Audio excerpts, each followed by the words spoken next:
they would always show the cannibalistic African person dancing around in the jungle with a big pot, putting in missionaries, cooking them and eating them.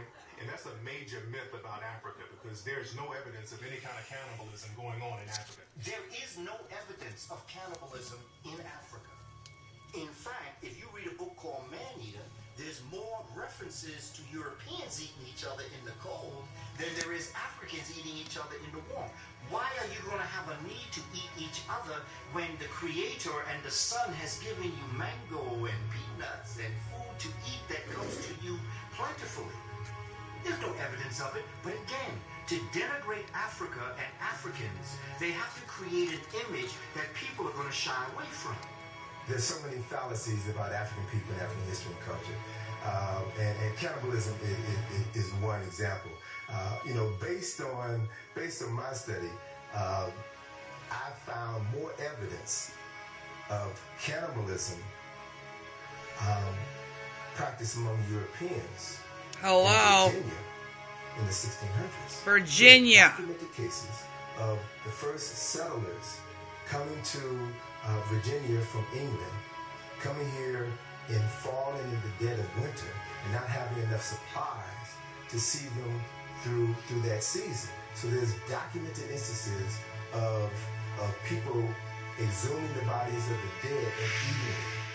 There's one particular instance, I forget the gentleman's name, but actually I read this in the National Geographic magazine about a man whose wife died, and he kept her death a secret so that he could eat her corpse and survive the winter.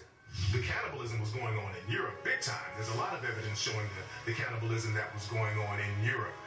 As a matter of fact, this whole vampire phenomenon that we have is rooted in the cannibalism that was going on in Europe. Hello. One of the most famous vampires, Dracula, Count Dracula, is really based on a real person named Vlad Dracula, who's also known as Vlad the Impaler. And there's a very famous portrait of Vlad the Impaler from around 1499, sometime in the 1400s, showing him and these people that he impaled on the stake.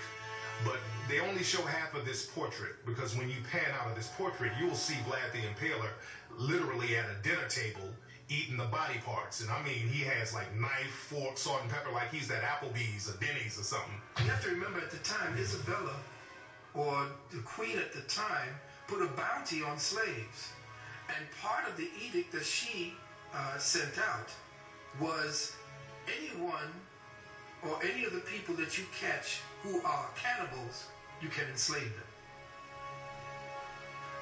So now everybody would say, okay, they were cannibals. Another myth about Africa is that it's extremely violent. Whenever we see anything about Africa, especially movies and the news, we always see the African warlord. We always see the African rebels riding on trucks, the African rebels with rocket launchers and machine guns. So what they do, the Western media, they'll take footage of a war-torn area, and the footage might even be old. They'll get old footage and show war-torn areas of Africa. They did that with the Coney 2012 propaganda not too long ago. And they'll try to pretend that this is what all of Africa is like. But in reality, out of the top 10 countries around the world with the lowest violent crime rates, 6 of those countries are in Africa, like Senegal, Cameroon, Mali. A lot of people don't know that.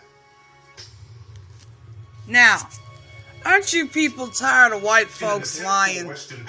I am sick of the Europeans trying to exterminate us, brown people.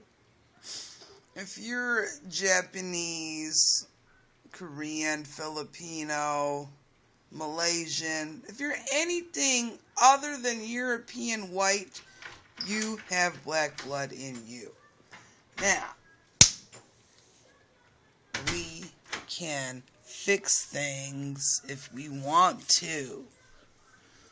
Who wants to fix the mess Satan done made? I'm ready. He said ain't nothing Are wrong with it. you? There's nothing wrong with the car, they said? Yeah.